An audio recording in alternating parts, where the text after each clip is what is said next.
नमस्कार, news blast में आप सभी का बहुत स्वागत है और आपके साथ मैं हूं दीपा बाफिला। सबसे पहले बड़ी खबर है, भरतपुर के जाट राजघराने की पारिवारिक कला जग जाहिर हो गई है। विश्वेंद्र सिंह के घर का झगड़ा अब होगा सार्वजनिक हो गया है। ये बड़ी खबर आपके सामने है। भरतपुर के जाट राजघराने की पारिवारिक जो कला है वो जग जाहिर हो गई है। अनिरुद्ध ने जो ट्वीट किया है उसके बाद से विश्वेंद्र सिंह के बेटे हैं।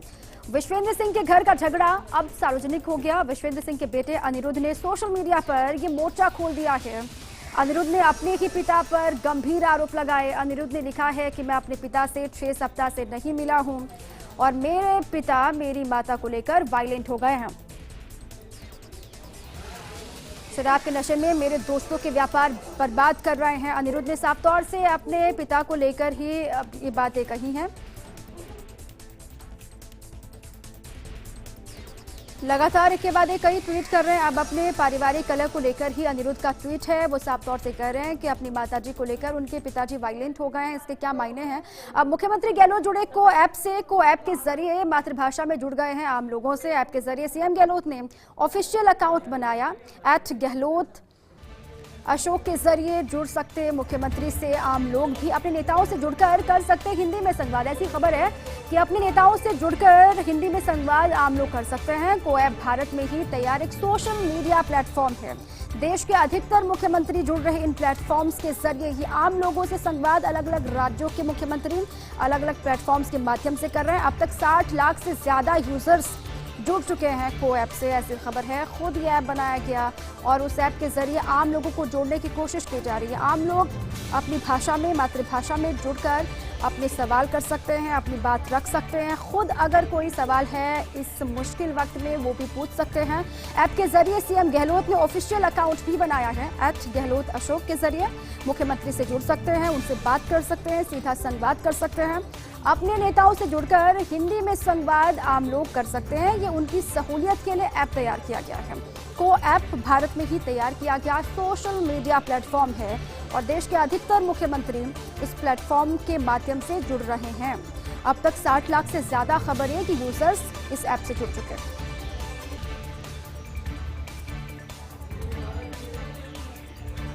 मौसम वाणी में भी दो राय। केरल में बीते 2 दिनों से लगातार बारिश हो रही है। मौसम वाणी में 2 राय देखी जा रही है। केरल में बीते 2 दिन से खबर यह है कि लगातार बारिश का दौर है। निजी मौसम एजेंसी स्काईमेट ने किया ऐलान। रविवार दोपहर मॉनसून के केरल पहुंचने का ऐलान किया गया स्काईमेट के द्वारा। हालांकि मौसम विभाग ने ये कहा है कि मॉनसून अभी नहीं पहुंचा भारतीय भूभाग पर। अब स्काईमेट ने कह दिया कि मॉनसून की दस्तक हो गई है, लेकिन मौसम विभाग ये कह रहा है कि मॉनसून अभी नहीं पहुंचा है भारतीय भूभाग पर।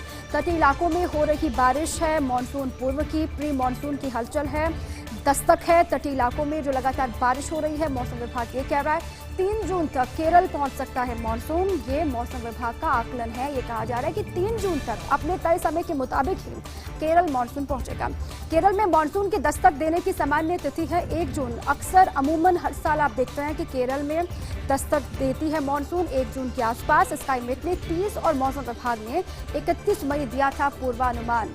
अब अलग अलग इसमें राय किस तरीके से बन रही है वो भी आप देखिए। स्काईमेट ने ऐलान कर दिया है, निजी मौसम एजेंसी है स्काईमेट, ये कहा है कि रविवार दोपहर मॉनसून के केरल पहुंचने का ऐलान ये पहले कह दिया गया था।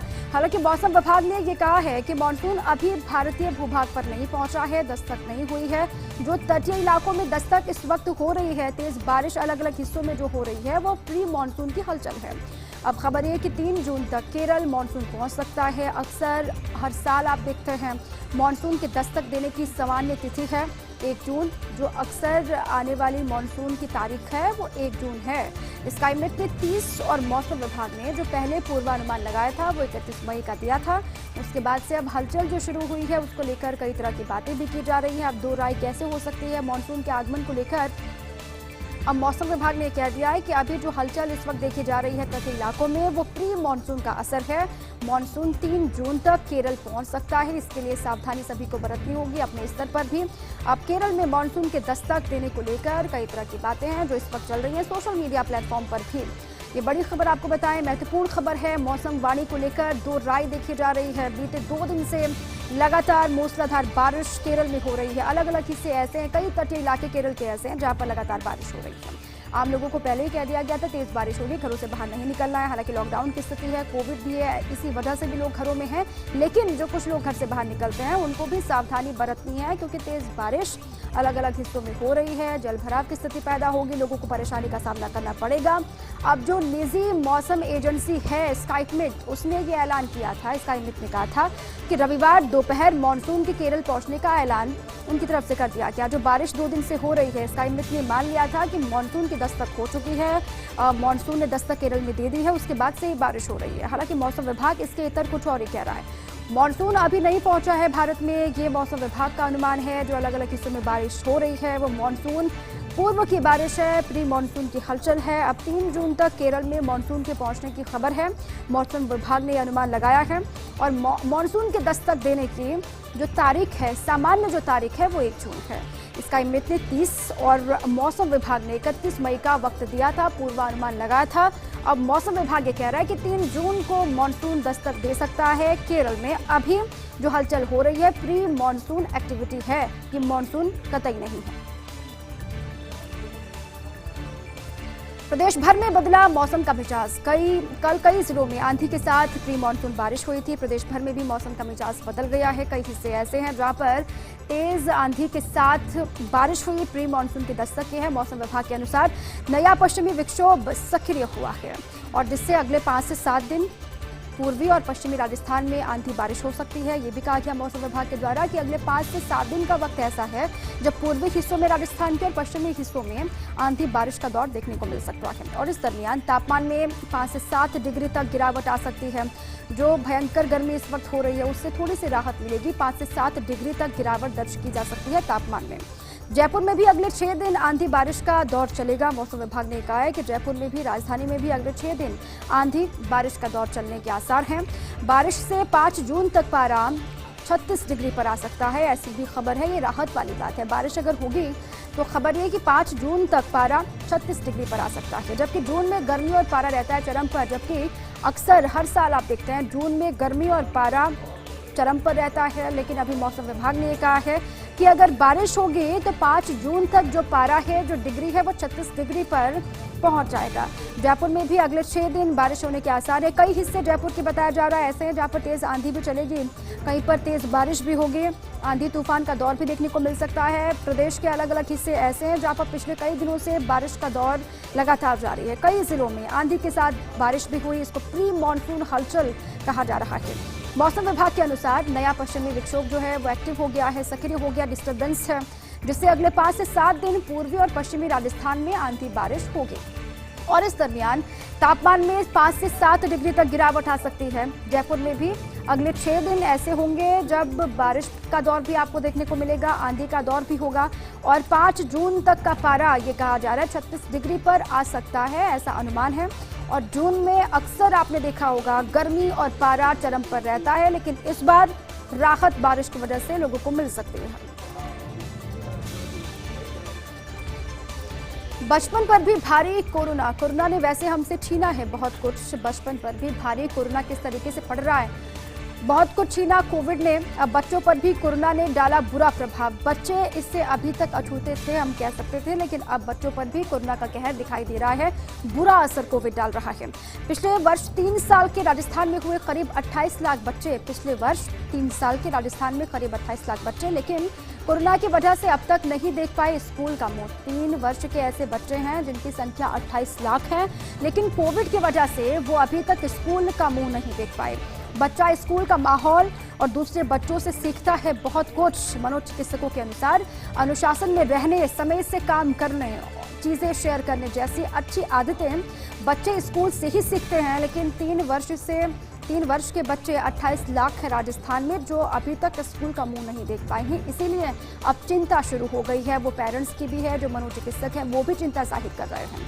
अब कोरोना की वजह से बच्चों को नहीं मिल पा रहा वो वातावरण जो स्कूल में जाकर उनको तमाम चीज़ें सीखने को मिलती थी, उससे बच्चे अभी तक अछूते हैं, जिससे उनकी सीखने समझने की क्षमता पर भी बुरा असर पड़ रहा है। बहुत बुरा असर इसको मनोचिकित्सक कह रहे हैं कि स्कूल नहीं जा पा रहे हैं, वो वातावरण बच्चों को नहीं मिल पा रहा, जिसकी वजह से उनके सोचने समझने की शक्ति पर असर हो रहा है।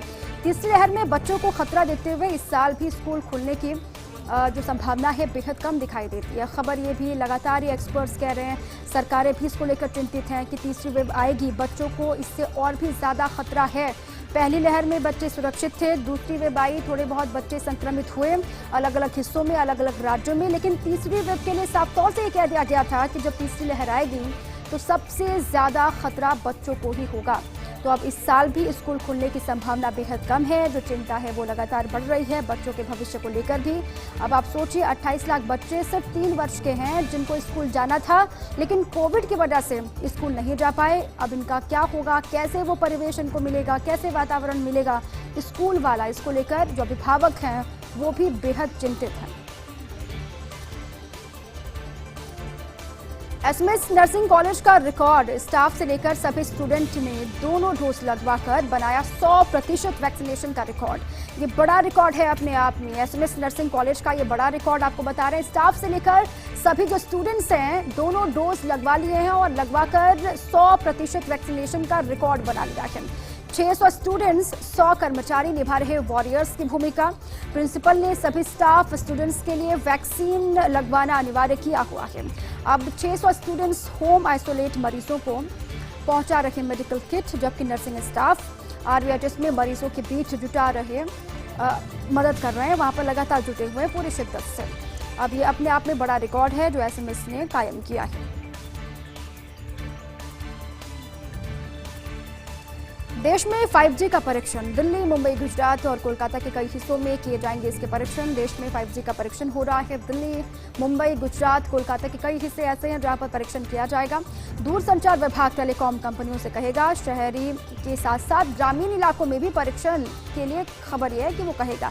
एयरटेल, जियो और वोडाफोन को दिया 6 महीने का समय। सरकारी कंपनी MTNL भी ले सकती 5G परीक्षण की अनुमति। इसको लेकर भी कहा जा रहा है कि MTNL भी अनुमति ले सकती है परीक्षण को लेकर। ये बड़ी खबर है। एक बार फिर से आपको बताते हैं कि देश में 5G का परीक्षण शुरू होने वाला है। दिल्ली, मुंबई, गुजरात, कोलकाता के कई हिस्सों में परीक्षण इसके किए जाएंगे। दूरसंचार विभाग टेलीकॉम कंपनियों से शहरी के साथ साथ ग्रामीण इलाकों में भी परीक्षण के लिए कहेगा, ऐसी खबर है। एयरटेल, जियो और वोडाफोन को 6 महीने का वक्त दिया गया है। सरकारी कंपनी MTNL भी अब 5G परीक्षण की अनुमति ले सकती है। इस पर भी MTNL विचार कर रही है।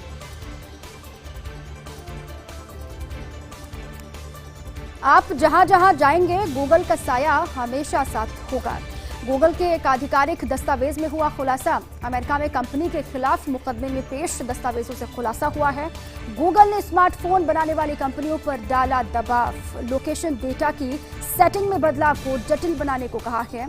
साथ ही मोबाइल ऐप्स में लोकेशन ऑन का विकल्प देने को बाध्य किया, ताकि स्मार्टफोन यूजर्स अपनी लोकेशन डिसेबल नहीं कर सकेंगे। और इसीलिए हम कह रहे हैं कि आप जहां जहां पर भी जाएंगे गूगल का साया हमेशा आपके साथ रहेगा। अब पूरी खबर एक बार फिर से आपको समझाते हैं। गूगल के एक आधिकारिक दस्तावेज में इस बात का खुलासा हुआ है। अमेरिका में कंपनी के खिलाफ मुकदमे में पेश दस्तावेजों से ये खुलासा हुआ। गूगल ने स्मार्टफोन बनाने वाली कंपनियों पर प्रेशर क्रिएट किया है, दबाव डाला है। लोकेशन डेटा की सेटिंग में बदलाव को जटिल बनाने के लिए कहा गया। साथ ही मोबाइल ऐप्स में लोकेशन ऑन का विकल्प देने को बाध्य किया गया है, ताकि स्मार्टफोन यूजर्स अपनी लोकेशन डिसेबल नहीं कर सकेंगे और हमेशा गूगल को ये पता होगा कि आप कहां पर मौजूद हैं। ब्लैक फंगस से कैसे तेज होगी लड़ाई, ये बड़ा सवाल है कि ब्लैक फंगस से कैसे लड़ाई तेज होगी। अब लाइपोसोमल एम्फोटेरिसिन B इंजेक्शन का संकट खड़ा हो गया है। मरीजों के बढ़ते प्रकोप के बीच न तो देश में उपलब्ध हो पा रहे हैं इंजेक्शन और न ही विदेश से मंगवाए जा सकते हैं। लाइपोसोमल एम्फोटेरिसिन B RMSCL ने इंजेक्शन के संकट को देखते हुए विदेशों में भी तलाशी संभावना। 1-2 जगह से बनती दिखी बात, लेकिन तब तक केंद्र ने इंजेक्शन की आपूर्ति को लिया अपने अधीन। अब ऐसे में अगर यदि बाहर से भी मंगवाए जाते हैं इंजेक्शन तो भी केंद्र की करेगा उनका आवंटन। अब खबर यह है कि अगर बाहर से भी इंजेक्शन मंगवाए जाते हैं तो भी केंद्र ही उनका आवंटन करेगा। ये भी संकट है राज्यों के सामने। ऐसे में चिकित्सा विभाग के अधिकारियों ने खरीद से हाथ पीछे खींच लिए हैं, जबकि दूसरी ओर जयपुर समेत पूरे प्रदेश भर में गहराया हुआ है इंजेक्शन का भारी संकट। ब्लैक फंगस के मामले लगातार बढ़ रहे हैं। ऐसे में जो एम्फोटेरिसिन B इंजेक्शन है उसकी भारी कमी है। अब ऐसे में राज्यों की चिंता बढ़ गई है। जब केंद्र के अधीन इनका आवंटन करना है तो फिर केंद्र कहां से करेगा? बाहर से मंगवाए नहीं जा सकते हैं। राज्यों के पास इंजेक्शन है नहीं, तो फिर ब्लैक फंगस के लिए जो लड़ाई तेज की जा रही है वो युद्ध स्तर पर कैसे होगी, कैसे ब्लैक फंगस से पार पाया जा सकता है, इसको लेकर भी कई तरह की बातें हैं। एक एक इंजेक्शन के लिए मोहताज हो रहे मरीजों के परिजन, लेकिन केंद्र की सप्लाई पर सारी व्यवस्था इस वक्त टिकी हुई है। सिप्लास, सन, ग्यूफिक, माइलान, अबोट, सिलोन, भारत सीरम समेत अन्य कंपनियां बनाती हैं लाइपोसोमल एम्फोटेरिसिन बी इंजेक्शन। अब नजरें टिक गई हैं केंद्र की सरकार कैसे इनकी आपूर्ति राज्यों को करता है। सीबीडीटी चेयरमैन पीसी मोदी की आज तय मानी जा रही है विदाई। 15 फरवरी 2019 से सीबीडीटी के चेयरमैन पद पर हैं पीसी मोदी। 1982 बैच के आईआरएस पीसी मोदी को 3 बार मिला एक्सटेंशन। सीबीडीटी के चेयरमैन पद पर सबसे अधिक समय रहने का भी रिकॉर्ड उनके पास है। आज समाप्त हो रहा सीबीडीटी चेयरमैन पीसी मोदी का सेवा विस्तार, विश्वस्त सूत्रों ने यह अहम जानकारी दी है। सीबीडीटी चेयरमैन पद पर अब होगा मौजूदा मेंबर्स में से ही चयन। आईआरएस सतीश कुमार गुप्ता को माना जा रहा था चेयरमैन पद का प्रबल दावेदार। 15 फरवरी को पीसी मोदी को मिले सेवा विस्तार के समय भी गुप्ता थे सर्वाधिक चर्चा में। पीसीसीआईटी मुंबई के अलावा जयपुर में महानिदेशक आयकर अन्वेषण भी रह चुके हैं एसके गुप्ता, लेकिन 31 जुलाई 2021 को समाप्त हो रहा गुप्ता का सीबीडीटी में 1 साल का सेवा विस्तार। गुप्ता के अलावा केएम प्रसाद की भी मानी जा रही सीबीडीटी चेयरमैन पद की दावेदारी। हालांकि 31 अगस्त 2021 को समाप्त हो रहा प्रसाद का भी सीबीडीटी में सेवा काल। केंद्रीय प्रत्यक्ष कर बोर्ड यानी कि सीबीडीटी है आयकर विभाग की सबसे बड़ी ताकत। आयकर कानून की रीतियों नीतियों से लेकर अधिकारियों पर होता है सीबीडीटी का पूरा नियंत्रण। सवाल यह है कि 2-3 माह बाद कार्यकाल समाप्त होने वाले मेंबर्स को मिलेगा ताज या होगा कोई नया प्रयोग। हज यात्रियों के सामने बड़ी परेशानी खड़ी हो गई है। सऊदी अरब सरकार की गाइडलाइन के अनुसार WHO से अप्रूव वैक्सीन लगवाने वालों को ही एंट्री मिलेगी। साथ ही वैक्सीन की दोनों डोज लगवाना भी अनिवार्य कर दिया गया है। भारत में लग रही कोवैक्सीन WHO से मान्य नहीं है, जबकि WHO से अप्रूव कोविशील्ड लगेगी 84 दिन के बाद। जिन हज यात्रियों ने अप्रैल मई में कोविशील्ड की पहली डोज लगवाई है, उनकी दूसरी डोज 84 दिन के हिसाब से लगेगी जुलाई अगस्त में, जबकि जून के आखिर में मुकद्दस सफर हज की उड़ान शुरू हो जाएगी। करीब 1200 हज यात्रियों के सामने मुश्किल खड़ी हो गई है। बिजली उपभोक्ताओं के लिए बड़ी खबर है। सीएम गहलोत ने लॉकडाउन में समझी बिजली उपभोक्ताओं की पीड़ा। बकाया बिजली बिल होने पर भी 25 जून तक नहीं कटेगा कनेक्शन। ये जानकारी महत्वपूर्ण खबर है बिजली उपभोक्ताओं के लिए। मुख्यमंत्री गहलोत ने ऊर्जा विभाग की समीक्षा बैठक में निर्देश दिए हैं। बकाया बिजली बिल होने पर भी कनेक्शन नहीं काटने की समय अवधि बढ़ाने के निर्देश दे दिए गए। 31 मई से बढ़ाकर 25 जून की समय अवधि कर दी गई है। जिन उपभोक्ताओं की अप्रैल मई में बिजली बिल की राशि है 20,000 रुपए तक, 25 जून तक समस्त राशि चुकाने वाले इन उपभोक्ताओं की पेनल्टी माफ करने के भी निर्देश दे दिए गए।